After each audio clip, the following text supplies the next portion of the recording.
Good evening, and thanks a lot for joining us tonight. It is a word that all of us in Metro Atlanta have become very familiar with, Ebola. And tonight, it is back in our headlines once again. The CDC says it is monitoring one of its workers here in Atlanta for possible exposure to the virus. And Devin Feely, he is live tonight at the CDC. And Devin, what do we know about this story? Well, you know, DeMarco, just when we thought Ebola, as you mentioned, had faded from the headlines, it is back yet again because of a mistake, a blunder here at the CDC that has exposed at least one laboratory technician to the virus. According to the CDC, samples of the Ebola virus are supposed to stay at all times inside its most secure laboratories, in which scientists are required to wear protective suits and in which other safeguards like airlocks, showers, and UV lights prevent the public from being exposed to the potentially deadly disease.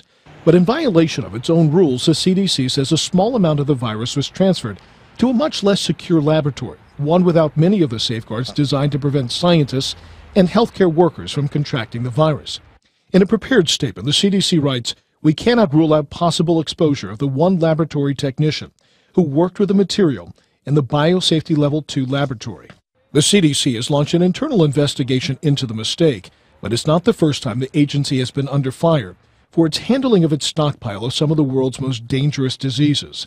In June, the CDC discovered that as many as 75 employees might have been exposed to anthrax when samples of the live virus were transferred to 3 different laboratories, unbeknownst to the men and women who handled those samples and therefore may have breathed in the anthrax spores. Fortunately, no one contracted the disease.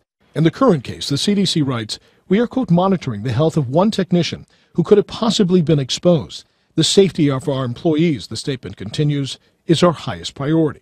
The CDC says it's trying to ensure that a similar mistake doesn't happen again as they continue to battle the Ebola epidemic.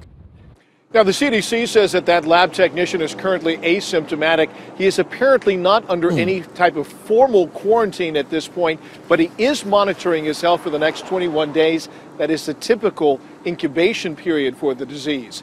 At the CDC, Devin Feely, 11 Alive News. All right, Devin, thank you for that update tonight. According to the World Health Organization, the Ebola epidemic is slowing but not yet controlled. As of Monday, the WHO reports there have been a little more than 7,500 deaths, mostly in West Africa. And there have been 5 patients treated in Atlanta at Emory University Hospital. The 5th one, an American healthcare worker, was admitted 3 weeks ago with possible exposure to that virus. And folks, this is a big developing story, and we will stay on top of it for you. You can get the latest by downloading the 11 Alive News app and checking our website as well, 11alive.com.